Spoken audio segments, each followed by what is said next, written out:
A very good afternoon to everyone, and a very warm welcome to you today to the Service Benefits Retirement Information Session. My name is Debbie Pillay, and I'll be your co-facilitator for this afternoon with Ms. Carmen Robinson. It is indeed a webinar that most of you have been eagerly awaiting. So I am hoping that we will be able to answer your questions completely and comprehensively. A special note of welcome to our valued external partners joining us today from LIRA, our health and wellness provider, as well as representatives from GEMS and the GEPF, Government Employees Pension Fund.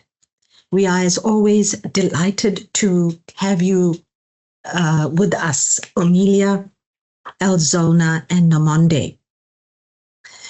As we all know, the retirement phase of our lives, as much as it's a very exciting phase in our lives, it also brings a great deal of stress.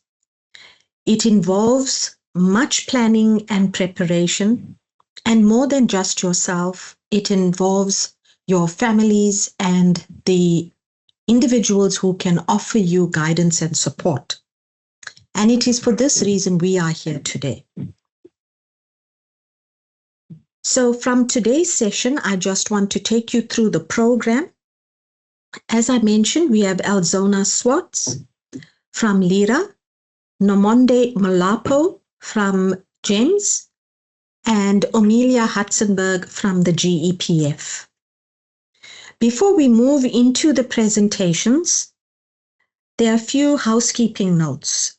As you can see, the mics have been disabled for the duration of the presentations, but you are welcome to placing your questions in the Q&A and on the chat.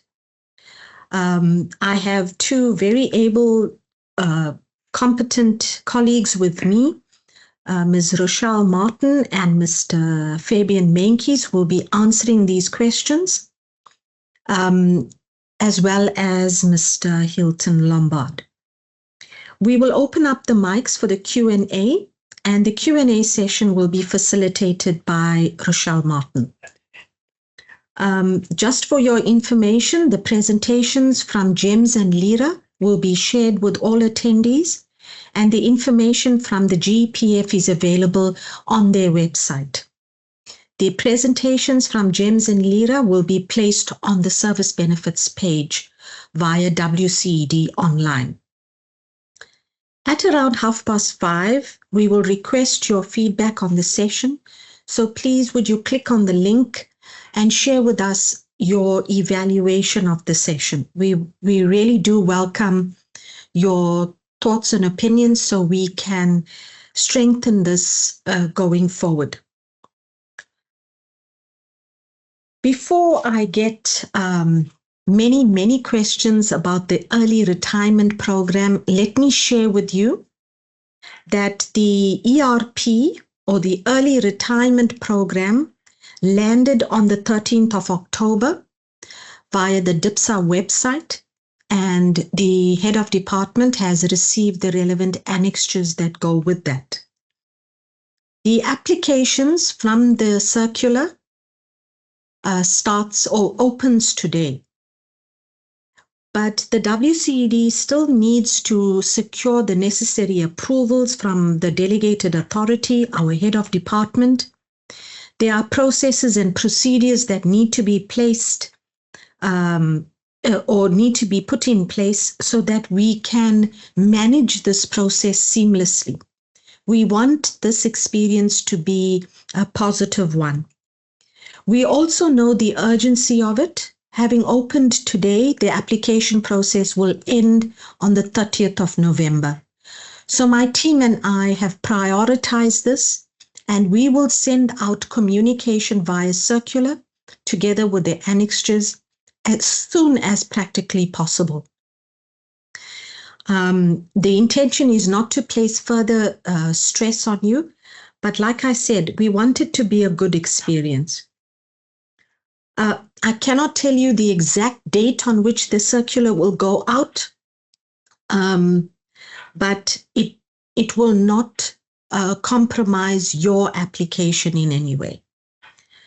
So with those words, I'm going to hand over the chairmanship to Carmen Robinson, and I'm going to invite Ms. Alzona Swartz to begin with her presentation. Carmen, can you confirm that Alzona is in the room?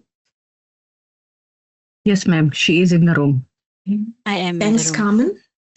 I want to wish you all a really a fruitful discussion and presentations. Alzona, over to you. Thank you very much, everybody. Thank you. Good afternoon, everyone. I just wanted to switch my camera on for a few minutes. I think it's so important that you see the face behind the voice. So thank you for having me this afternoon. It is indeed a wonderful opportunity to get some more information and obviously to create a lot of awareness. Allow for me an opportunity to bring up my presentation. I believe I've only been afforded 15 minutes, so I'm going to get started right away. Thank you. So my brief for this afternoon was to bring in elements of retirement that we feel from a leader well-being service provider perspective are also important for you to recognize in thinking about retirement, or if you are near retirement, or if you are about to exit the organization. There's some key elements around mental health and well-being that we want to make you aware of. But of course, before I jump into it, I want to position your thinking in a different way today. And if you can just bear with me to hear the little story that I like to tell. I like to teach via storytelling. So I don't know if you are aware of how lion packs feed. But when lion packs feed, there's a hierarchy in terms of who eats first. So the Lion King always eats first. And the rationale behind that is that he needs to be well-nourished, fit. He needs to be agile in order to defend the territory of the pack. Second, that would be feeding would be the lioness. And she is 98% of the time, she is the hunter. And the belief is also, even though she eats second, she also still gets good product from the prey in order to be healthy, to be able to do multiple functions within the pack. And then last but not least are the sub-adults and the cubs that eat. So by the time the sub-adults and the cubs eat, there's very little left of the prey, and they really have to scurry around and make do with whatever there is. So I want to use this analogy of hierarchy of how the lion pack feeds. I want to use this in a few simple slides that I've put together, and I would like for you to join me on this journey. So we're saying that your dominant male is your retirement fund. This is your main retirement savings, and the priority is always that this fund must be protected. Just like the Lion King eats first, this is your dominant area. This is what needs to be fed first. So whether you are still in the process of thinking of early retirement, or whether you are there already, by the engagement with your pension fund, you would know what your numbers look like, all of those things. I'm not going to go into that. I think it's important to understand my positioning in saying to you that when you are thinking of retirement, you need to look at your retirement fund and say, is this that I have enough for long-term security, covering my core living expenses like your housing, your food, and your healthcare? And the lesson we want to learn from this dominant male theory is simply to say that you need to draw from this pool first to secure your foundation, ensuring you maintain strength, financial longevity, and security throughout the reign of your retirement. We are seeing in the world of statistics from a health perspective, we are seeing that individuals post-retirement can actually reach incredibly high longevity and high ages in retirement. Secondly, we want to talk about the role of the lioness in this analogy, your guaranteed income and your strategic assets. The lioness who does the work and eats second, but you also have to have strength and agility. And so we want to focus on Where do I have retirement annuities? If I don't have retirement annuities, what does the market say? What are the experts saying? Where can I get advice? If I don't have this in place, what are my next steps that I can take? If you do have them in place, we're saying these could be like your working lioness, providing a predictable, steady stream of nourishment or income that supplements your main fund. Maybe you have other income. I listed here dividends or interest, but many individuals, when they go into retirement, already maybe have a different or a second income stream or a different little nest egg that they can tap into. And these are your strategic hunters working to keep the pride, this is your finances, healthy without depleting the core capital fund, which is your retirement fund. The lioness has multiple roles. She has to multitask. And in this process, you also need to organize your life differently. Where are my legal documents? Where are my estate documents? If anything does happen to me, are all of my documentation in order? So this is a wonderful opportunity to have those internal conversations and to start putting things in place. The lesson we want to learn from the slide is this income is essential for your day-to-day sustenance, and it allows your main retirement fund to recover and to last longer. Then moving over into the cubs. Here I've listed them as the luxuries and the legacy that you want to leave with your retirement. These are the areas that are only funded after your security and your needs are met. These are the nice to have. The luxuries, things like extensive travel, new cars, we're not saying you cannot do those things, but we're saying put some careful thought into it before you make a major decision, get the advice, tap into resources, tap into mentors, tap into individuals who are already on this journey. Then we want to talk about something that we also see in our world of counseling that we call legacy and gifts. This is where individuals feel obligated to give large gifts to children or grandchildren, while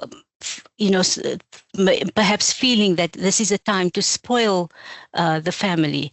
But the lesson here is we must wait, because the adults, the lion and the lioness, must first be fed and nourished before we can think of supporting the luxuries and the legacies of the cubs. These non-essential goals are vital for your rich. And when I talk about rich, I'm not talking about rand and cents. I'm talking about a fulfilled life.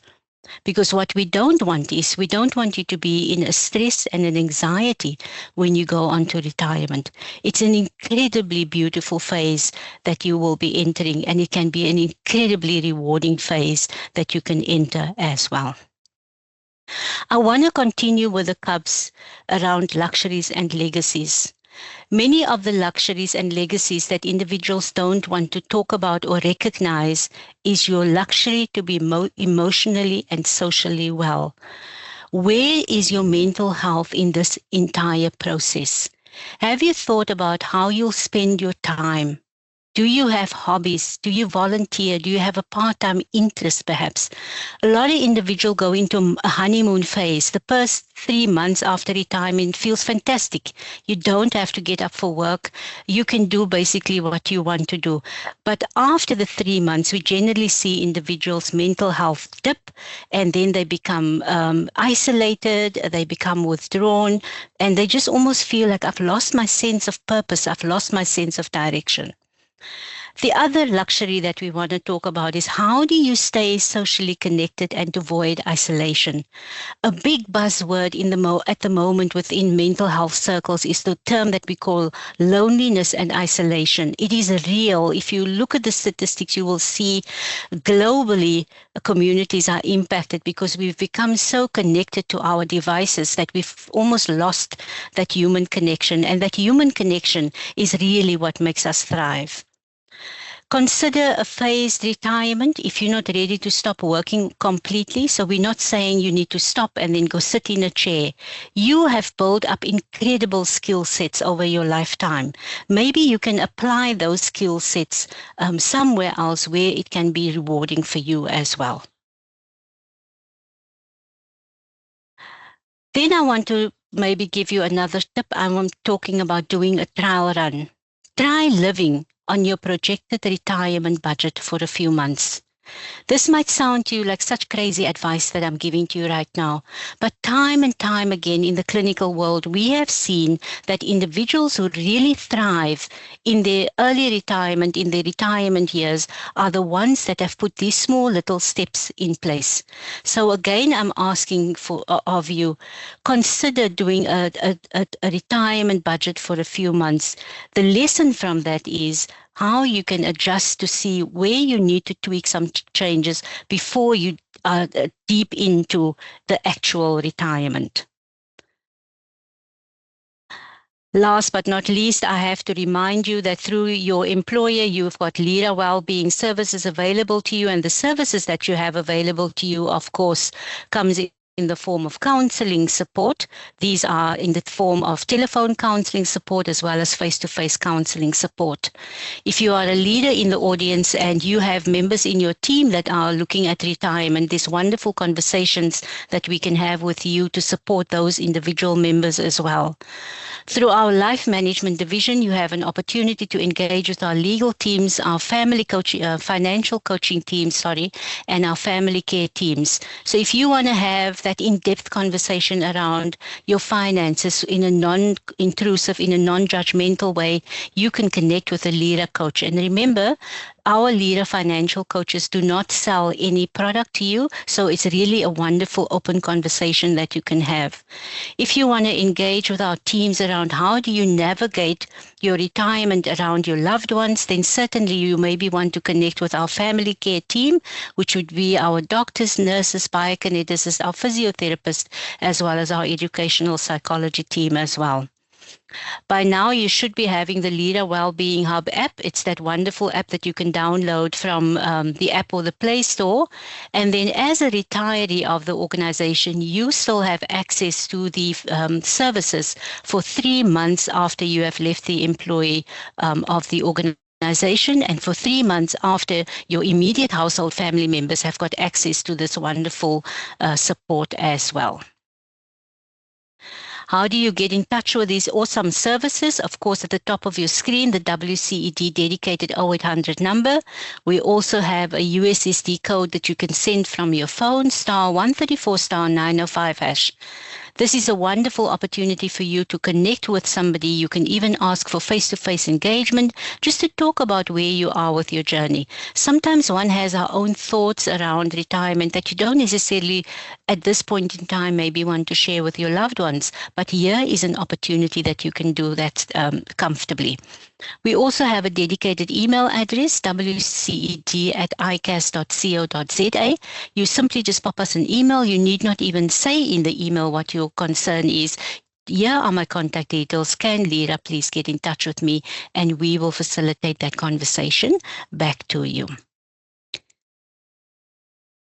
If you are willing to scan the QR code quickly, you are welcome to scan, and then it will immediately take you to the free download of the app. Once you've downloaded the app, it's going to ask you for a once-off departmental code, which is then West 007. It gives you access to thousands and thousands of health and wellness content. There's an opportunity to request a callback within the app. There's an opportunity to chat to a counselor via the live chat button if you're not comfortable to speak over the phone. And at this present point in time, the app languages are also interchangeable to 57 different languages. There is a service and there's a need that we definitely can comply with via the app, as we can do so via our dedicated call center. Devi and team, I believe that is the end of my 15 minutes. Thank you, colleagues. As already mentioned, I'm Nomondi Mulapo, and I'm from Contributions and Debt Management within the space of fund management in GEMS.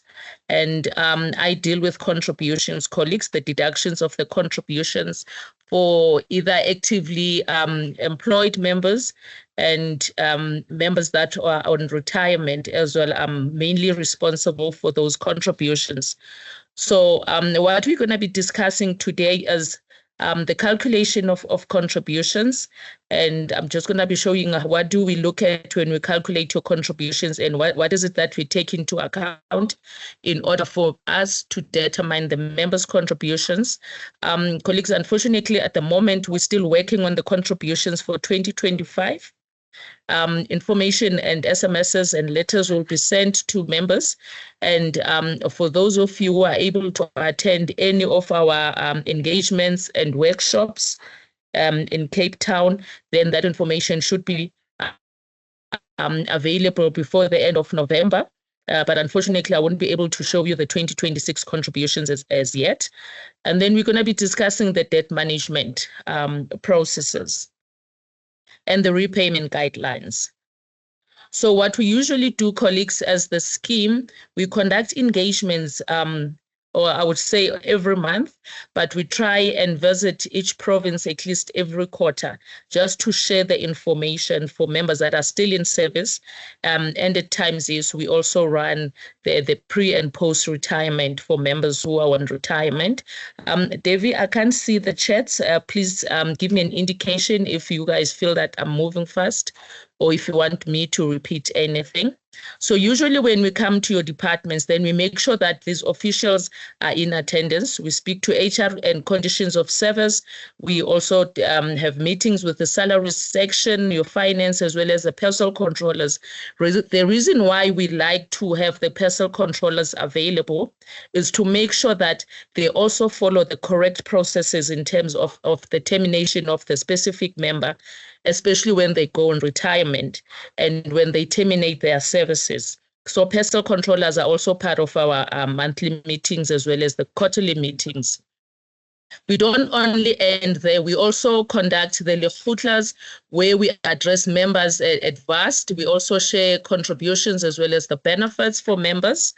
And our next slide will be talking about the calculation of contributions. So how do we usually calculate the contributions, colleagues? For members who are still in service, we look into their salary level. We also look into their salary band. However, because now we're talking pre and post retirement, and so we don't consider the member's salary level anymore when you're on post retirement and as well as when you're on retirement already. So because we know that you're no longer earning a salary, you are solely dependent on your monthly pension. So your contributions will then be calculated based on the zero income, meaning that we don't look onto your salary, colleagues. We know you're not earning a salary anymore, so you will be paying a lesser contributions. However, when you go on retirement, your subsidies also changed. Your subsidy also changes. You will not be receiving the same subsidy that you were receiving when you were actively employed. And the next slide speaks to the importance of having our biographical information updated, being your contact numbers, your email address. We know very well there are challenges with the post office. Our members are not receiving, the written communication because of the challenges with the post office. So we're encouraging our members as well that if you know that you are retiring and if you are changing jobs as well, or even if you are changing provinces, please do notify us. Please give us the contact numbers as well. Please update your contact numbers, and so that we can communicate with you. Especially now that we're heading towards the end of the year, there's going to be quite a lot of information that will be sent via SMSs and emails. So we encourage you to please update your contact details so that we can be able to communicate with you up front. Now, colleagues, this is now the option that we call Tanzanite 1. It used to be called Sapphire option. And this option for members that are actively employed, the salary bands is also considered. However, in terms of the subsidies, if you are on this option, then you do not exceed the employer subsidy, then you are highly, highly likely to receive 100% subsidy, meaning that you will not be contributing anything out of your pocket. The employer will be carrying the total contribution. It goes the same with the members that are on pension as well. Also, if you opt for Tanzanite 1, and also you do not exceed the employer subsidy, the GEPF subsidy, you will also receive 100% subsidy. I believe, colleagues, we've got our colleague from GEPF, so I will not be going through the exact amounts for the subsidies and for members that are on salary level, members that are actually retiring. So again, this option is limited for the dependents that are less than 4. So your subsidy will then be based for member and 1 dependent. And if you don't exceed, again, the GEPF subsidy, then you will receive 100% subsidy. And our next option is called Tanzanite. We passed Tanzanite 1. We're now on burial option. Burial option is also our traditional option. So once again, colleagues, all of our options when you're on retirement, we don't look into your salary band. So if I can just give you one example, the salary band for 2025 on the burial option starts from 0 to 989. So if you're a member alone with no dependents, you will then be expected to pay 1,744. That is before the subsidy, colleagues. And if you've got a dependent, an adult dependent, you will then be paying an additional amount of 1,740. And if you have a child dependent, it will be 979. But if you have only an adult or a child dependent, you will then pay the difference, and the subsidy then will be subtracted from the total contribution. Now, the only band that we calculate the pensioner contribution, colleagues, is our first band, which is between 0 and 10,000. Am I making sense, colleagues?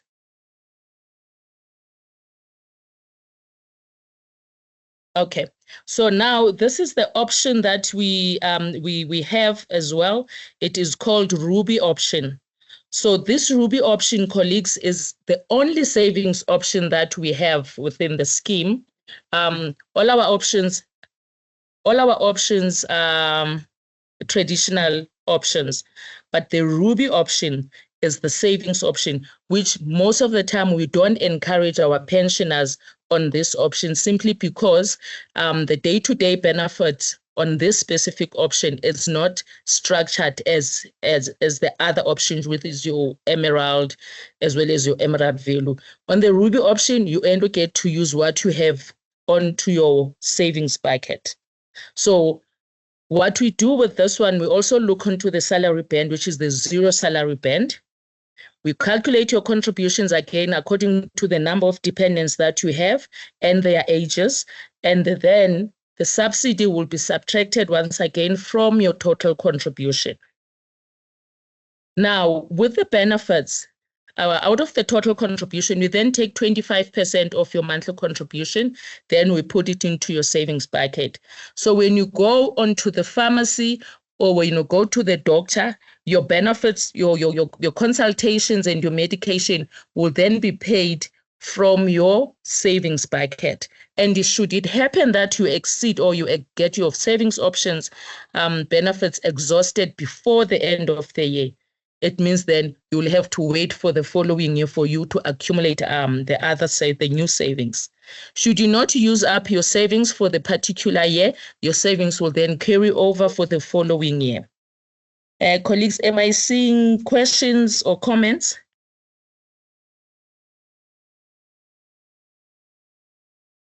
Are we still comfortable? Not to worry, Namonde. My team is answering the questions in the background. Okay. And we will take trend questions during the Q&A. Thank you. Fantastic. Thank you, Davy. So hence, okay, I've already mentioned, colleagues, that we don't really encourage this option for members who are on retirement for only one reason, that you need to firstly to consider your medical and your health needs. So if you know that you are the person that, consult more frequently, then definitely this option will not work for you. So we'll rather encourage the members to look into the other options. But again, you must consider your health needs. It's very important as well, your financial needs as well, because when you pay for a medical aid, you pay for something that you would actually work for you when you are in need of the medical aid. We don't just contribute for the famous option and simply because everybody's on Emerald. We also allow our pensioners as well to downgrade onto a lower option when they go on retirement. Let's say, for instance, you were on the higher option and now you feel that this option is quite steep for you financially. We will allow the member to downgrade. So you can actually downgrade from either Ruby option, or you can downgrade to the Tanzanite one option. It's entirely up to you. And our next option that we have is Emerald. Then the Emerald has another option that is more of a mirror of the original Emerald. So in terms of the contributions, colleagues, once again, we look onto the band, the zero salary band. And if you are a member alone with no dependents on the Emerald, then as a pensioner, you'll be expected to pay 4,030. And if you've got an adult dependent, then you will pay an additional amount of 3,070. And if you've got a child dependent, now this is the child that is under the age of 21. If they are above the age of 21, they should be then studying, and the proof of study will then be required from the member. So you calculate the number of your dependents, and then you add the amounts that is payable to the scheme. Then once again, your subsidy will be subtracted from your total contributions. And our next option is Emerald Value. So the Emerald Value and Emerald, we call it a mirror option of each other. Now with the Emerald Value, in terms of the contributions, again, we will look into the zero salary level. I don't know if you noticed, colleagues, but with this one, the Emerald Value, the contributions for principal member is 3,374. And with the original Emerald, the member alone will be expected to pay 4,070. Now, one would ask a question, why is Emerald Value less than the Emerald? Now, when we say it's a mirror option of each other, we simply mean that the Emerald Value has got the same benefits as the Emerald. However, the Emerald Value has no restrictions in terms of the doctors that you visit. And what we also realized as a scheme is that members that are on Emerald are likely to have their benefits exhausted before the end of the year. And yet the members that are on the Emerald Value are actually paying cheaper contributions or less contributions. You can actually save up to 40% of your total contribution on Emerald Value. And yet the benefits are exactly the same. Now, with the Emerald Value, you are then, as a member, expected to use the doctors that are on the GEMS network.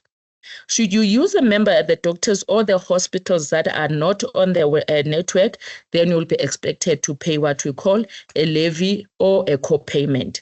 So that is the only restriction that we have on the Emerald Value. And it's quite cheaper. So we are encouraging our members as well to look into the Emerald Value. Some of us don't like to doctor hop. And, as well, we realize that the members that are on Emerald are doctor hopping a lot. Hence, they get their benefits exhausted before the end of the year. Okay, and our highest last option is Onyx. Onyx is very expensive, colleagues, very rich in benefits as well. So the more you pay, the more the benefits you receive. Once again, the salary band will be 0, and the principal member will then be expected to pay 6,988. Adult dependent 5,350 to 101 per child dependent. Once again, if you've got a child that is above the age of 21, and if they are not studying, then you will be expected to pay the difference. And your subsidy will only be up to limited to 2 dependents. GEPF will go through the amounts that you qualify for as a pensioner. And now, colleagues, speaks of the criteria that GEPF looks at when you apply for subsidies or when you apply for post-retirement. I'm not going to go through that. Once again, GEPF will be telling us as to what processes that we need to follow. The only thing that I can encourage you as well, colleagues, is that when you go on pension, please make sure that the very same documents that you submit to GEPF, you also send to GEMS, and so that we can be able to transfer you from being a PESAL member into a DPM, which is now a direct paying member. Because remember, now, when you go on retirement, your contributions will not be deducted from your salary. They will only be deducted from your bank account. You can make a stop order. If it's the stop order, or we also not encouraging colleagues, we're having challenges whereby on a yearly basis, when the contributions are increasing, members tend to forget to update their stop orders. So we've got a form that needs to be completed. It's called banking details consent form. So that form is very important that you also complete it. You complete it and you send it back to us.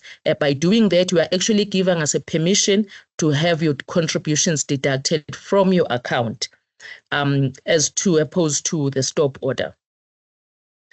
Now, colleagues, very important as well, what happens if you go on retirement and there's no communication? At times we know that documents can be missing in between. You find that your post-retirement documents were not processed on time, but we're not aware. Hence, we are saying, please do send us those documents as well.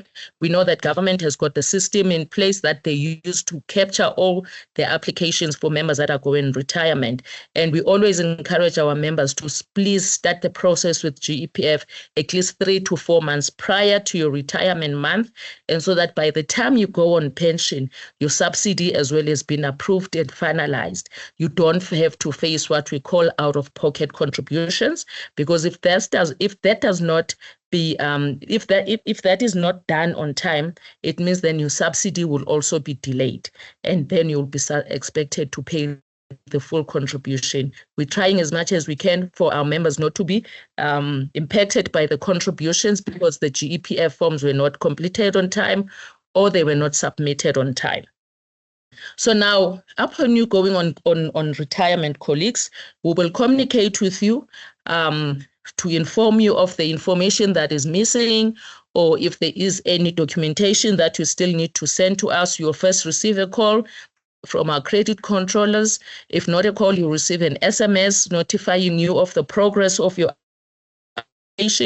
or the progress of your contributions. However, colleagues, when we reach into 60 days of age with no contributions, your membership will be put on suspension. And when we suspend your membership, we're not saying we're actually completely terminating your membership or we're terminating you from the scheme. We are just freezing your membership, and so that you don't get to use the benefits of the medical aid that you are not paying for. And when we reached into 90 days with no communication, and if we can't get hold of you, your membership will be kept suspended. And when we reach into 120 days with no contributions, colleagues, your membership will then be completely terminated. And once your membership gets terminated, this is now unfortunate, colleagues, you will have to reapply. And when you reapply, you might be subjected to what we call waiting periods. There's also now the late joiner penalty fees that you might be impacted with. So we are pleading with you that please do send the documentation to GEMS on time, and so that you don't get terminated. That's very difficult when you reapply, because when you come back, it will be like you had never been a member of the scheme. You'll be facing the 12 months waiting period on pre-existing conditions, and the 3 months waiting period on general. So please, colleagues, as soon as you know that we are retiring, please do inform us. We will help you to communicate with GEPF in terms of speeding up the process of your subsidy as well. Then should you find yourself in a position where your membership is being delayed or your subsidy is not being updated or not approved, we do give our members 3 options. The first option that we will give our member, we will say you can actually, we can give you a grace period of 90 days without you having to pay the contributions. That is the first option. However, when we reach into the 4th month, you will then be expected to pay the full contribution, the 3 months full contributions that you are actually behind with. So we're not encouraging that as well. But if you're in a position whereby you are behind with your contributions, you can opt for that option, colleagues.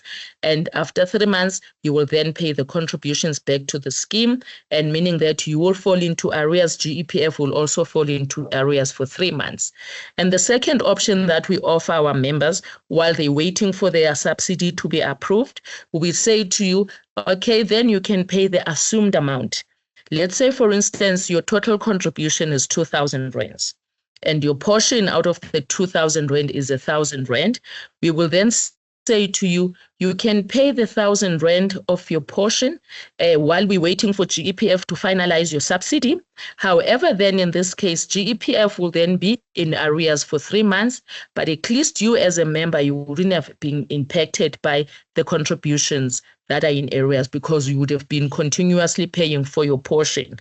When GEPF then is in arrears for 3 months, then come the 4th month, GEPF will then be expected to pay the 3 months contributions from your subsidy that they are behind with.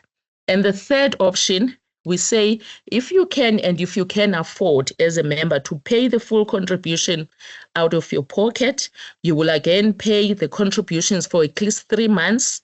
And after 3 months, GEPF would have then hopefully, finalized your subsidy, meaning that you were contributing for GEPF and you were also contributing your portion. After 3 months, GEPF will then pay the funds back to you and you will be refunded. You can also choose whether you want it rather a refund or you want us to offset your monthly contributions from the credit that you would have had from GEPF. Lastly, colleagues, before we go into my last slide, should you find yourself in a position where you are in arrears again with the scheme, we can give you an option to pay in certain period. There is a guideline that we offer our member as well. If you are owing the scheme anything that is above 621, between 621 and 1.9, then you can pay that over 3 months. If you owe anything that is above 1901 and 3.7, you can pay over 6 months. Then 3701 to 5,000, you can pay over 9 months. If you owe anything that is above 5,001, colleagues, unfortunately, we can only give you up to 12 months to pay back what you are actually owing from the scheme. So what I can say before I end, colleagues, that communication is a key. It's very important. If you don't communicate and if you don't inform your scheme, then we will not know. So we're encouraging you, colleagues, to please communicate. And what we're currently facing as a scheme as well, we find members that are terminating their services or members that are going on pension, knowing very well that the contributions are not going through, but they continue to make use of the medical aid. And that creates what we call claims debt. And claims debt, once you owe the claims debt as the member, it means that you are actually utilizing the benefits that we're actually not paying for. And unfortunately, again, the scheme will come back and claim that money from you. So we have seen members that are being hospitalized that are owing about 50,000 worth of the hospital bill that they have to pay back to the scheme. So claims debt is one of our issues, colleagues. So communication is very, very important, and so that we can also help you. With all that being said, colleagues, that was my last slide. Thank you very much. Thank you, Nomonde. If I've noticed in the chat, there's quite a number of questions regarding the options in terms of retirement. If you can please stay online for us until the Q&A session, and then it will be directed to you. Thank you. Thank you. Now for our next presenter, Ms. Amelia Hudson-Burke from the GEPF. Thank you, Amelia. Happiness? Thank you, Amelia. You are so welcome, Carmen. Good afternoon, everybody. I see we've got over 200 people in the house today. And you know what my job is for today? Is to put you on the road for retirement. I loved the first session because it looked after everything in a holistic way. And you know what? My job is to put you at ease, to make this whole next step in your life very, very easy and for everybody to understand. We've got a saying, tomorrow shouldn't be a worry when today is done right. And this is such a powerful statement. You know, I always say, people think they are invincible. Every year, we're getting older, isn't it? So when we turn 60 or almost 65, then we skrik wakker. I must go on retirement, and we're not ready for this. So WCED, I thank you from the bottom of my heart for giving me this opportunity to set the people on the road for retirement. Now, this is a whole lot. I'm not going to read any of this presentation. I'm going to talk through everything because everybody can read. Ek praat mos met teachers, né? Listen, today's presentation is to help you to retire easily and without any hiccups. I want to prepare you. Now, we're going to look at your benefits when you retire, the process to follow, how important nomination forms are, 5-year balance, spouse's pension, medical aid. I'm not going to spend a lot of time on that because I think Namonde did an excellent job of that already. And then reasons for delayed payments, documents to be completed, which is very important, and then the self-service app.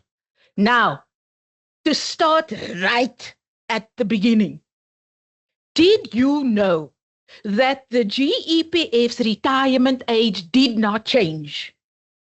Because this is going around on social media platforms that say, "Ooh, ek kan nou werk tot 867. Not true. It's a myth, people. The early retirement age still remains 55. The normal retirement age is 60 for the GEPF, and then late retirement is from 61 to 65. The difference between 60 and 65? Your salary is more. And if I say salary is while you work, your pensionable service is more because it will add 5 more pensionable service to your years when we do the actual calculation. So people, I had a colleague who's retired today. He had a grandma, and his grandma always said, don't lend your ears out to all the stories that's going around because you're not sure you're going to get your ears back. So, to set the record straight, our normal retirement age is still 60. And then 2 days ago, to be exact, we received an email to say that the early retirement without penalization has been approved. So, please keep in mind that the GEPF will only get involved once we receive your exit documentation. So this early retirement that is tabled now is purely between the employer and the employee. Each person that wants to go off on early retirement without penalization, I believe there's forms that needs to be completed in-house. So any questions with regards to the early retirement without penalization, that should be given to the employer and not the GEPF. But I will explain everything to you, okay? Because we're here to learn. What does the saying say? Enter to learn, leave to serve. And that is exactly what I'm trying to do. I've got a question. Did you ever think of this? What is the best for me? I'm 55 or I'm 57 or 60. I'm older than 55. What is the best option? Should I resign or should I retire? Okay. Now, before I'm going to go into this slide, I need to make the following clear to all our members and listeners. Amelia Hartzenberg is a client liaison officer for the GEPF. I serve the Western Cape Education Department as the CLO. I am not a financial advisor. So I'm not at liberty to to tell you what the best option is between retirement and resignation, purely because none of us are carbon copies of each other, right? Meaning that Amelia have certain needs. And if I say certain needs, I speak about monetary values, no? And the next person will have other needs. So what will be the best for me will not necessarily be the best for you. You have to look, and I like the first presentation where they said, try to live on a monthly pension that you would receive when you were pensioner to see if you will survive. And that is exactly where this consultation comes in. So what will you get when you resign? You will get a lump sum. Now, before I go into resignation and retirement, I need to explain the potter. Almal weet mos wat die potter is, né? The potter was implemented on the 1st of September 2024. This allowed people or members to dig into their pensions to withdraw of their money while they were still in service. Now, how did it affect the members, or how did it affect the resignation? We talk about 2 pots, but there's actually 3 pots, right? So the first pot is called the vested pot. So on the 31st of August 2024, the GEPF calculated each and every member's fund value, which is the actuarial value, right?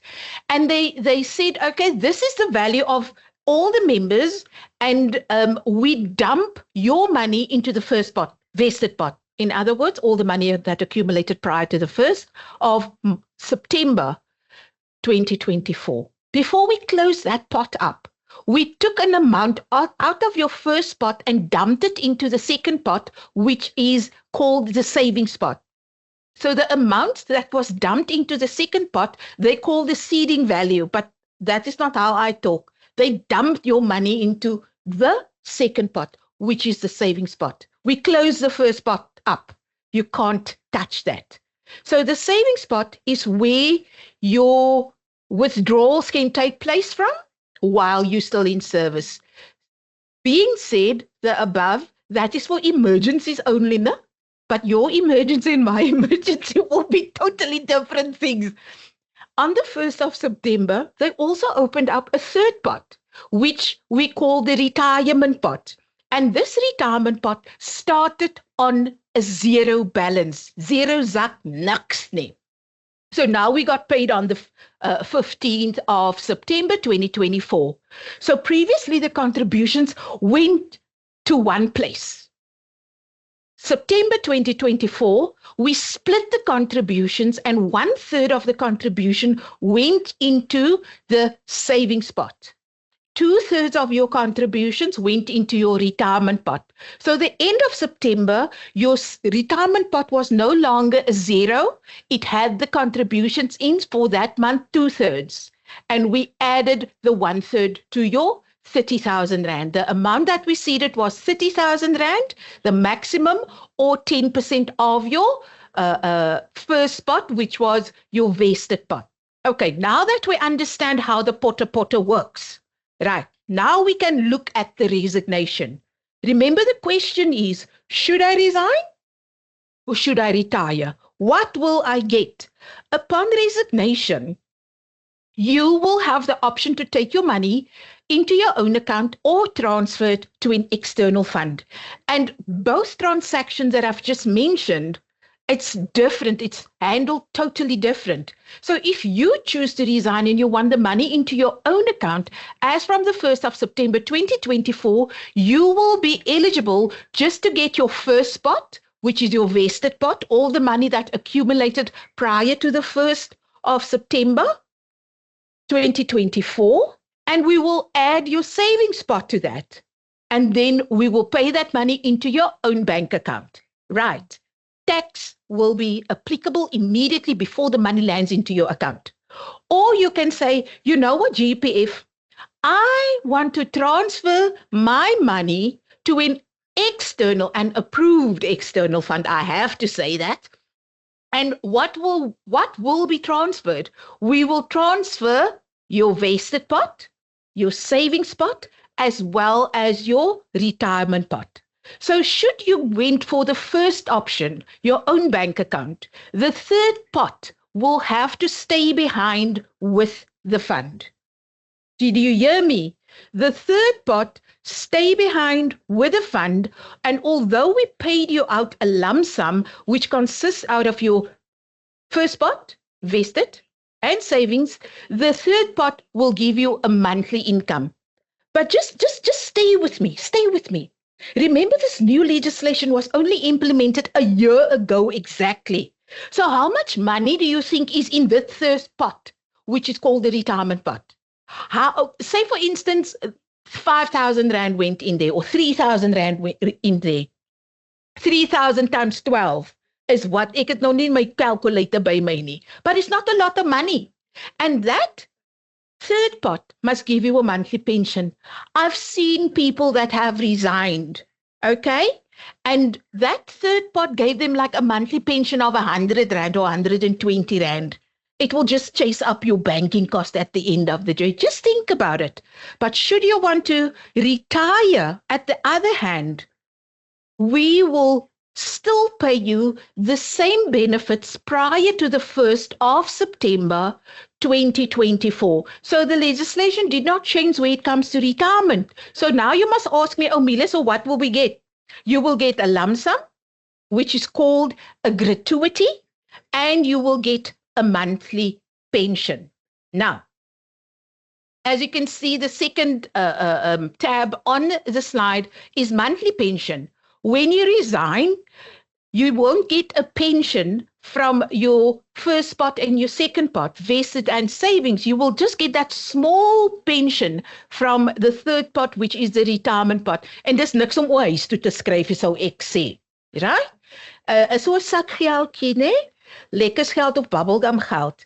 So when you go off on retirement, you will get a monthly pension. And there's 3 things you need to know about your monthly pension. Number 1, it is a lifelong pension. Ne? Number 2, the pension increases every year, April month. And for the 15 years that I've been working for the GEPF, they've never missed a year to implement the increases April month. So I'm very, very chuffed over that. The last thing you need to know, and this is normally where the people totally lose the plot. Hulle raak deem met 'n kitaar, right? So the third point you need to know about your monthly pension is that your monthly pension is guaranteed for 5 years. And I wish I could hear you now. How contradicting, Amelia. You just said it's a lifelong pension. Now all of a sudden you say it's guaranteed for 5 years. Dis mos nie reggie.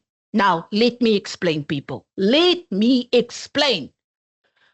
The reason why we can say your monthly pension is guaranteed for 5 years, the formula we use to calculate your monthly pension, that is based on the rules of the fund, and the calculation is put together to say for the first 5 years, when you become a pensioner of the GEPF, for the first 5 years, we basically pay you with your own money that you contributed over the years. Does it make sense?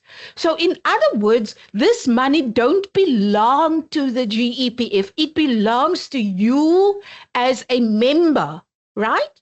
On a later slide, I'm going to explain to you the 5-year balance, but I need you to understand the first 5 years, we basically pay you with your own money. We talk about 60 months, which is the equivalent of 5 years. So by the 61st month, we can't turn around and say, your pension is going to stop now, no? Because you depleted your own money. The rules of the fund said, it's a lifelong pension. Even if you become 105 or 110, we have to pay you a monthly pension until the day you die. The only difference will be is from where the money comes from. Just for the record, now the other day, I have to share this with you. Now the other day, one of our oldest pensioners died at the beautiful age of 102. When I looked on the member's profile, I saw that the lady retired at age 60. And remember, at age 65, her money was finished. It was klaar. It was up. But we had to pay her a monthly pension up until the age that she died, 102. So, ek is Afrikaans. Julle kan hoor, né? Now, in English, we say, after 5 years, the member becomes a liability to the fund. Afrikaans is beautiful. Dit sê nou 5 jaar raak jy 'n las vir die fonds. Maar ons kan nie kla nie. We have to pay you until the day you die. I hope you got the message there. Right. So upon resignation, you are not covered under the funeral benefit. But if you are a pensioner of the GEPF, you retain the funeral benefit. Spouse's pension. Under resignation, we don't make provision for spouse's pension. But should there be a surviving spouse after retirement and you are a pensioner, the surviving spouse / spouses or life partner may qualify for a spouse's pension. And this spouse's pension that I'm talking of now, it's also a lifelong pension. And please don't fight with me, even if that spouse, no? Hulle sê mos die lewe gaan aan, the life just continue after we die. If that spouse remarries somebody else, the pension carries on, because we also say the spouse's pension is a lifelong pension. When you resign, there's no child's pension provision made for child's pension, but when you retire, we make provision for child's pension, and we're going to go in depth with regard to spouse pension and child's pension on another slide. And then, Nomonde, this is your topic, post-retirement medical aid subsidy. When you resign, no medical subsidies payable, but upon retirement, you may qualify for medical subsidy. And I don't think I'm going to go into depth with the post-retirement medical subsidy. I've added this slide like an hour ago, because, you know, this is very important for me to educate my members in order for you to make an informed decision to decide what is the best for me, not for the next door person, not for the teacher next to me, but for me. When we look at the tax, did you know that pensions only became taxable on the 1st of March 1998? And I believe that the people I'm talking to now do have years, pensionable years prior to the 1st of March 1998. For you, I've got good news today. Guess what? That benefit that accumulated prior to the 1st of March 1998 is not taxable. That is what SARS refer to as Formula C. They will first calculate which amount accumulated prior to the 1st of March 1998 when we apply for a tax directive. Then they're going to ask the GEPF, so how is this person actually exiting from employment? And for the first example, we will say this person is resigning. Then another tax rule will kick in, and this tax rule says upon resignation, they will give you an additional tax relief or rebate of 27,500 Rand, and the balance will be taxed according to the tax tables of SARS. But let's look at what happens at retirement. Formula C is also applicable. So in other words, the money that accumulated prior to the 1st of March will be set aside. It can't be taxed. And this time around, when they ask us, how is this person exiting? Then we can say, but this person is actually retiring, you know? And SARS will give an additional tax relief or a tax rebate of 550,000 Rand. They will deduct that, put it one side, and if there's still a balance, then only the tax tables will kick in. If I may, if I can do a simple example, if the benefit is R1 million, when you resign, the Formula C comes to 200,000 Rand. They put that aside, it cannot be taxed. Then SARS is sitting with the 800,000 Rand. Of that 800,000 Rand, they will deduct the 27,500 Rand. right? And the balance will be taxed according to the tax tables, which starts at 18% and it ends on 37% depending on the amount. Now, upon retirement, we use the very same benefit, R1 million, right? So 200,000 Rand accumulated prior, SARS is sitting with 800, and then they deducted an additional 550 from the 800, and only the balance will be taxed. So in other words, SARS is softer on those that is going off on retirement opposed to those that goes off on resignation. Now, I have to touch on additional income. When you receive a monthly pension from the GEPF, that GEPF pension is taxed according to the tax tables, pay-as-you-earn tax tables of SARS. So it's taxed on its own. So I know a lot of our members do have personal retirement annuities, and that annuity will also give a monthly income to our pensioners. So, and that pension that you receive from the typical Sanlam Old Mutual, Allan Gray, blah, blah, blah, that is taxed on its own. But SARS, I call them the gatekeeper of all incomes, right? So what they do at the end of the financial year, they will look at your profile and zoom in and say, hang on, wag 'n bietjie. This person is in receipt of 2 incomes, which means if we add it together, this person falls in a higher tax bracket. And normally, when does my pensioner find out about this higher tax bracket? Is when the financial year ends and SARS sent a love letter to my pensioner to say, you owe us 20,000 Rand in arrears tax and you have 4 months to pay for it. People, don't get caught by that. How can we as the GEPF assist you? On an annual basis, we will send out a letter, or firstly, we receive a database from SARS to say, this is your pensioner, and we've picked up that these list of pensioners are in receipt of more than 1 income. So send them out a letter or a form where they have to indicate whether they want to stay on the pay-as-you-earn tax rate or if they want to go over to the SARS site tax rate, okay? But that question, or should I say, that is for you to answer. I spoke to one of my pensioners, and you know what? I love to communicate with my members. I love to communicate with my pensioners because I learn every day from our members and our pensioners. Ja, julle het reg gehoor, ek leer ook elke dag.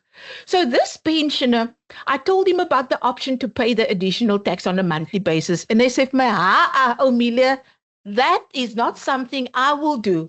That money I will keep in my own bank account and I will get the interest. And at the end of the financial year, when I get my love letter, then I will pay them. And I thought, okay, I never thought of it that way. So people, the option is yours of how you want to tackle that. But at least now I know that you've been informed about the higher tax brackets. Now, on the the date is wrong here. On the 1st of October, 2025, the actuarial interest has changed. I saw on the social platforms that everybody is up in arms about the benefits that has been reduced and the GEPF stole our money and that is not the case, people. The actuarial values is determined, the last amendment was made in 2021 where it was reduced the actuarial factor. And if I have to try to explain the actuarial factor to you, it's basically interest that is linked to your age, right? And it's based on future calculations of what the market is going to do, blah, blah, blah. And if the markets don't do what we expect it to do, then this is where they will reduce the actuarial factor in order to keep the fund at least 96% funded. Okay, in order for the GEPF to carry its liabilities, and one of the examples I would love to make is that we have a fund of 1.2 million active members. And the simulation we will do is to say, if all the members die today, will we be in a position to pay out all the death claims? Or if all the people resign today? Okay, so when you retire, this actuarial factor that was lowered on the 1st of October 2025 will not influence your benefits. It will only influence the benefits for the people that go off on resignation, because when you resign, we pay you an actuarial value. When you retire with less than 10 pensionable years, we pay you an actuarial value. But when you retire with more than 10 pensionable years, we don't use the actuarial calculation. We use the same calculation that was in place prior to the 1st of September 2024. We pay you a gratuity and an annuity. I hope that shed some light on the actuarial interest factor, because bottom line is those that going off on retirement will not be influenced if they have 10 or more years.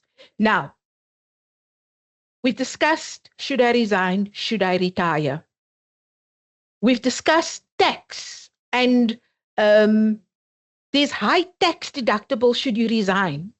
As I said, SARS is like soft on people that's going off on retirement. So you have to take an informed decision and don't be influenced to resign instead of retiring. And I'm going to be very blunt by saying what I'm going to say now. Gentlemen, ladies, whether you resign or whether you retire, on the 15th of each month, I pay the very same salary. So your decision don't influence what I'm going to pay at the end of the day. But the financial advisors need to invest your money in order to get a salary at the end of the day. And I say this tongue in the cheek because not all the financial advisors will give you advice that is for the best of the member. They have to look after their own pockets. And you get a very, very few financial advisors that really will tell you, sir, ma'am, if I were you, I will stay with the GEPF because their benefits are guaranteed. Okay, so if I should ever, and just between us, I'm also almost retirement age. And I know exactly what I will do because I know what I need. The financial advisors won't tell you there's administration costs involved. Did you know? So by the way, if you transfer your money to an external fund, that financial advisor who helped you can take up to 6% of your benefit that was transferred from the GEPF to your choice of fund. Examine it. Some of them don't tell you there's administration costs. They don't tell you if you want to secure your portfolio, there's additional cost, and that can chow into your benefits, into your capital, and it's linked to the market values. So that is risk. I'm just saying. Capped leave, if you resign, that won't be paid. And you won't receive all the other benefits that I've just mentioned earlier on. Now, remember, I told you that I learn on a daily basis from my members. Now, the other day, I went to a school. And this principal told me, oh, Media, I hear you. I did a retirement workshop. And he said to me, I hear you. But you know what? Me and my wife, no? We already discussed this. Both of us work for WCED. And they decided that one of them are going to resign and one of them is going to retire. And I said, okay, so wie gaan resign and wie gaan retire? And he said, nee, Mila, ek gaan resign. I'm going to resign because I can work with money, no? She must retire. She must get a monthly pension. And she must make sure there's food in the house every month. She must pay the electricity bill and you know what? This was such an eye-opener and it was so heartwarming to me that they as a couple, they sat and they discussed this. So I'm not worried about that. Hy kan met geld werk. So he's going to pay for all the overseas trips and she must just make sure there's petrol in the car and food in the cupboard. So I thought that was absolutely brilliant. We've touched on retirement benefits. When you have less than 10 pensionable years, the actuarial value pays out. And you get the once-off payment only. And the third part will give you the small income. And more than 10 years, we've already discussed this. We're going to concentrate on the red part. What happens should you go off on early retirement? More than 10 years? Then there is a penalty. The penalty is 0.33% for each month prior to the age of 60. Now, if you take the 0.33% and you roll it over 12 months, it's 4%. 4% over 5 years, it's 20%. So you will be penalized in your lump sum as well as in your monthly pension, 20%. And believe you me, you will never make up that 20% that was deducted upon early retirement. There's a myth that's going around on the social medias once again, and I want to set the record straight with you today. They say that if you go off on early retirement, irrespective of that penalty that you've encountered upon retirement, when you turn 60 as a pensioner, the penalty will fall away. That is a blatant lie. It's not the truth. You will bear that penalty for the rest of your life.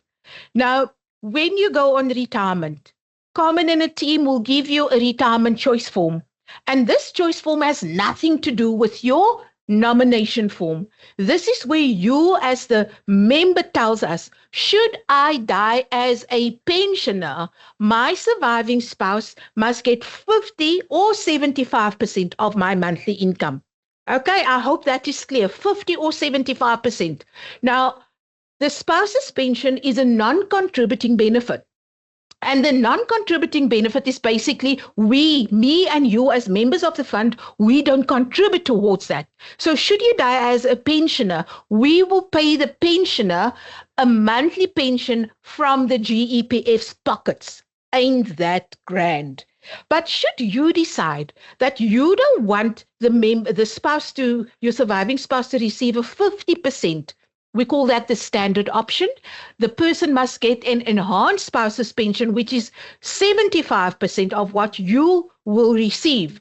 Then you have to make up for the difference. We will do a calculation, and then upon retirement, you can choose whether you will take a smaller lump sum to make provision for a bigger monthly pension for your surviving spouse, or you can say, leave my lump sum as is and give me a smaller monthly pension.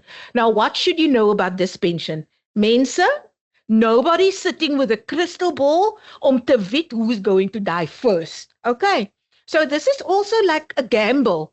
I spoke to an actuary now the other day, and he said, you know what, Amelia, women tend to live longer, and men, they die quicker than women. I said, okay, what an eye-opener. I don't know whether it's true, but okay. So what you should know about this option, when you complete this option upon retirement, and should your surviving spouse passes on before you, and you've made provision for 75%, you cannot change it to 50%. But what will happen? Hulle sê mos die lewe gaan aan, né? The life goes on after the death of a spouse. I've seen it. I've seen it in my family. I see it on a daily basis. So now life goes on, and that surviving the member meets somebody else, on a bus store or on a cruise ship or whatever, or even at church. And you get married again. That new spouse will not be eligible for a 75% of the pension, but that new spouse will be eligible for 50% of the monthly pension you received. The age of the spouse determines the amounts that will be deducted from your monthly pension, because nowadays you get spouses that goes off in retirement, that is a young blariki, and that person, remember, that is also a lifelong pension. And then if this member dies, we become liable to pay a lifelong pension to that young blarkie of die Ben 10. Dis mos wat hulle noem if you have a younger man, much younger man. So I've said I will explain the 5-year balance to you, because if you look at this chart, upon retirement, we give you the blue portion as a lump sum. The orange portion that is still with the fund, the rule of the fund determines that we have to give it to you within 5 years. Okay, but what should happen if you die after 2 years only or 1 year, and there is still a large piece or a piece of the orange pie left with the fund? What we will do is we will say this person received 10,000 Rand a month. There is still 36 months left of the orange of the guaranteed 5 years, and we will pay the balance as a lump sum payment to your nominees. So people, make sure, even upon retirement, that you keep your nomination form up to date within the first 5 years, because that is where the 5-year balance will be paid to. We've touched on funeral benefits. You retain your funeral benefit when you go off on retirement. The current benefit is 20,000 Rand and children 8,000 Rand. Just for the record, I've picked up that a lot of my members don't know this. I am married to Kevin. Kevin works for SAPS, and this is for real now. I'm not making the story up. When one of us dies, say Amelia died, both of us belong to the GEPF, then Kevin can apply for 2 funeral benefits, because who is covered? Member is covered, pensioner is covered, and the spouse of the member and the spouse of the pensioner is covered. So Kevin will put in a funeral claim on his pension number to say Amelia, his spouse, died, and Kevin will put in a funeral claim on Amelia's own pension number to say Amelia, the member, died. There's a 40,000 Rand, no? But you know what? Somebody needs to die to get that money. An eligible child. We've got a 14-year-old, which is Bevan. Should Bevan die today, both of us, me and Kevin, can put in a claim for the funeral benefit of Bevan. But let's look at who of the children may qualify. It must be own children, legally adopted children between the ages of 0 and 18. And when a child turns 18, up until the age of 22, the child have to be a full-time student in order to qualify for this benefit. And then also disabled children, irrespective of the child's age. The child had to be financially dependent on the member or pensioner as on date of death in order to qualify for this benefit. We mustn't forget about the stillborn. The pregnancy must at least be 26 weeks in order for the child to be covered under this. And please, people, take note of the last paragraph. Stepchildren are not automatically covered under the funeral benefit. The person had to legally adopt the child in order for the funeral benefit to cover such children. This benefit, unfortunately, is taxable. And you know what is the saddest part? In order for the GEPF to pay out any benefit, we have to apply for a tax directive. So SARS can tell us no tax must be deducted or whatever, 10 Rand, 20 Rand, whatsoever. But you know what? If you owe SARS money, they will deduct it even from the funeral benefit. So please make sure that your funeral benefit, your tax matters are in order. As I said, this is the only slide I'm going to cover on medical subsidy. And there's one thing that I need to stress. I need to stress in order for you to understand. There's 2 qualifying criteria. First of all, the medical subsidy is not a GEPF benefit. It comes from Treasury. I call it the kitty. So Treasury makes this kitty available, and it says there's 2 qualifying criteria, only 2, in order for you to qualify for a monthly subsidy. Number 1, you must at least have 15 government years. And 15 government years is not necessarily years that you belong to the GEPF. You basically worked for government. So you could have worked on contract and not belong to the GEPF. That is government years. So what do? We add all the bits and pieces, and very important, there can be breaks in between in employment. So for other words, you worked for a private school maybe, right? You did not belong to the GEPF. You come back. You work for WCED. You work for government. You have a break in service. You went out to private sector again and you came back. So we add all the bits and pieces, even if there's break in between, to make up the 15 government years.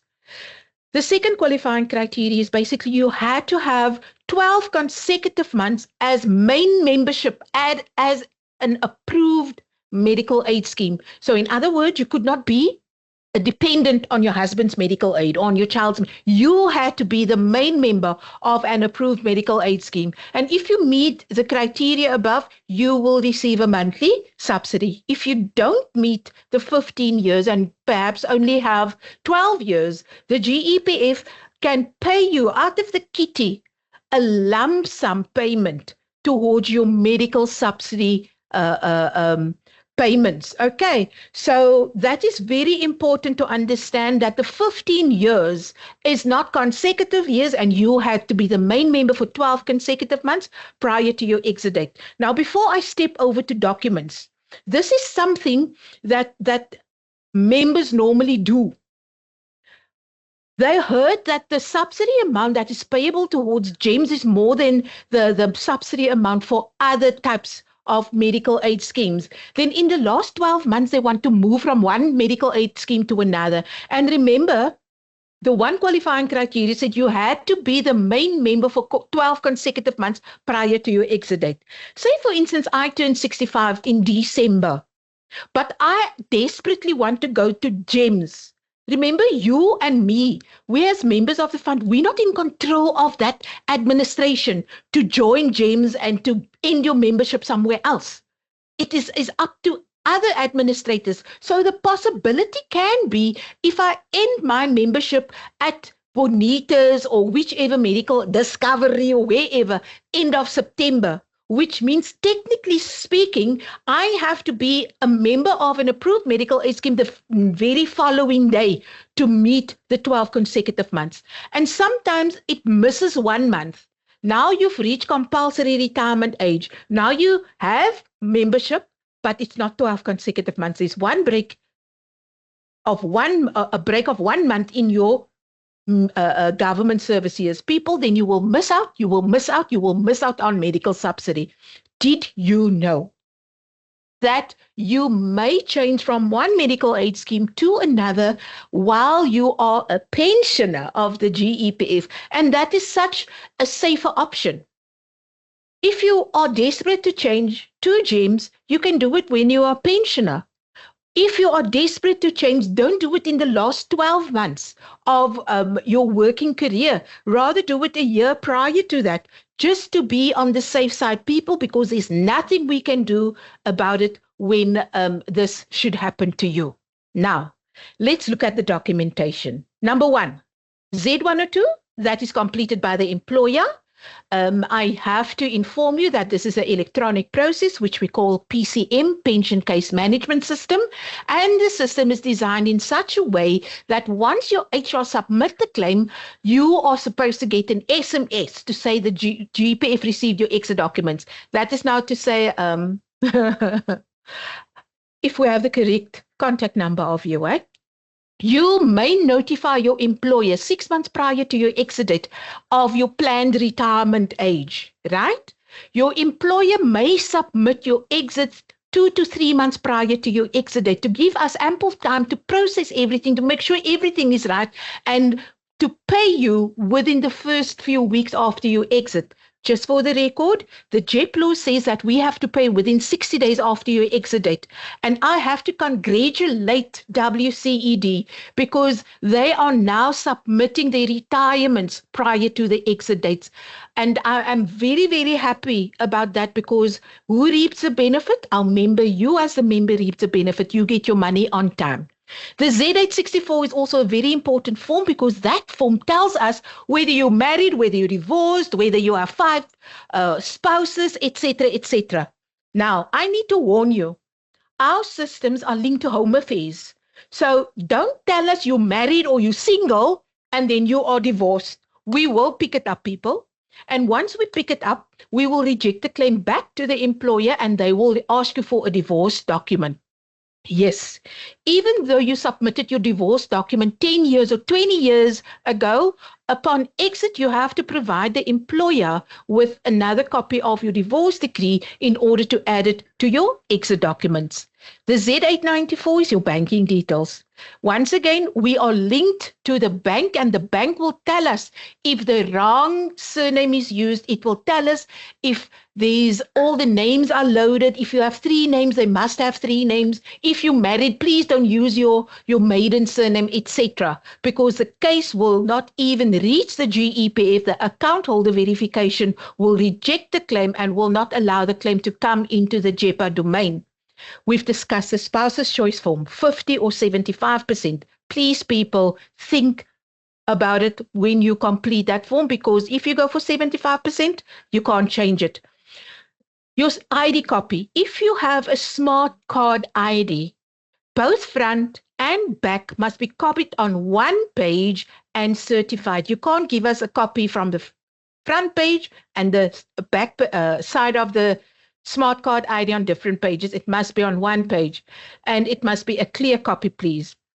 The Z583, that is the application form for medical subsidy, and that is also submitted with your exit documents. Departmental liability form. Did you know? Did you know that the GEPF can deduct departmental debt from your pension? Keeping in mind that the administration process had to take place and you as the member had to give permission for the GEPF to make that deduction from your pension. The employer may not keep your exit documents back because of departmental debt that should be deducted. It is unconstitutional and there can be repercussions. So you must know at the end of the day, when you are busy with that forms, asseblief, tell HR, Amelia said you must show me what amount must be deducted before I sign it. Don't sign a blank form. Because I've seen a lot of stories where we deducted and the member said, I never gave permission because they signed a blank form. Last but not least, we touch on divorce documents. Please, people, if you got divorced 20 years ago and you're not in possession of your divorce decree as we speak, do yourself a favor. Go to I think not the customs house, it's the registry house here somewhere in town where they keep all the divorce decrees. Go get yourself a copy. Don't wait for HR to ask you for it. And then obviously we need a marriage certificate. HR will capture, we will submit it, we check for correctness, and we will apply for a tax directive. And this is the very last communication you as the member will get from the GEPF. We will send you an SMS once we receive the tax directive from SARS. It can be one of 2. It's 2 standard SMSs. And believe you me, Javel for home, dear GEPF member, your tax directive has been received and payment will follow shortly. And you don't want this one, dear GEPF member. SARS has declined your tax directive. Please contact your closest SARS office. Asseblief, don't come to the GEPF office now. The SMS say you must go to SARS. SARS will have to fix whatever that's on their database that is not correct. Because the new POPI Act prohibits them to tell us what is incorrect on your profile on the SARS database. So please, people, should you receive the second SMS, go to SARS, fix what needs to be fixed. They have to provide you with a tax clearance certificate. You can bring that tax clearance certificate to the GEPF office and we will reapply for tax. And like they say, Bobby's your uncle. Reasons for delay. Applications received on the last day. As I said, WCED, job well done. You don't do that anymore. Decline tax directive. I've just explained that. Maintenance orders. Mamas and papas, did you know? Maintenance orders. I call it was papgeld. No? This can delay your payment because we have to engage with the maintenance court for them to tell us how much we should deduct, etc., etc. Just for the record, we don't need your permission. Divorce benefits that can delay your payments. Fraudulent beneficiaries. Believe you me, I once received a claim where the nomination form was signed after the date of death of the member. So make sure that all your stuff is in order, please. Beneficiaries don't claim, but that's not applicable on this. And then forensic investigations, but that is basically on death claims.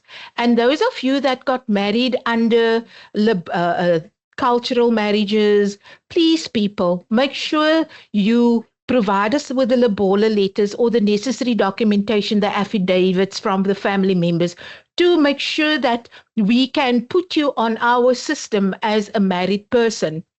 And then legal orders to stop payment. Sometimes we do get these type of orders issued by a court of law, which prohibit us as the GEPF to pay benefits out to members until maybe a divorce has been finalized, etc. Okay, so that is basically the reasons for delay of payments. We would like to encourage you to go onto the GEPF app, and this is all the documents you can get. You can download your benefit statement, proof of payment, that is your lump sum, your monthly pension, your pay slips, and your tax certificates, and you can actually track your claim on this GEPF app. And the most important feature on this app is you can update your nominees on the GEPF app and you don't have to submit any documentation. And all the letters that was sent out to you is stored on this app and you can access it through the GEPF app. You will need your ID number, email address, cell phone number. And the problem we normally sit with, members cannot access their profiles. And you know why? Simple reason. The information you use to register yourself must be on our records. So if you have another cell phone number or if you use your Gmail, but we have your Western Cape email, you will not be able to register on the GEPF. You are more than welcome to set the record straight. You can contact the self-service number or you can contact this email for self-service. They will provide you with the necessary forms, update, reset, and like a pensioner told me the other day, I can fly solo, Amelia. I can do everything. I don't need you anymore. And I love it. I love it. This is called a one-stop shop. How do you contact us? We are on 125 Buitengracht Center in Cape Town, or you may call the call center. Unfortunately, the GEPF office in Cape Town don't have contact numbers because we are a walk-in center only. And we recently acquired the GEP or the Western Cape's own email address. You no longer have to communicate with the people in the filing cabinet wat in Pretoria is, no? You can communicate with the GEPF Cape Town office at westerncape.inquiries@gpaa.gov.za. And I thank you from the bottom of my heart. Let's start today to plan for tomorrow. And I thank you.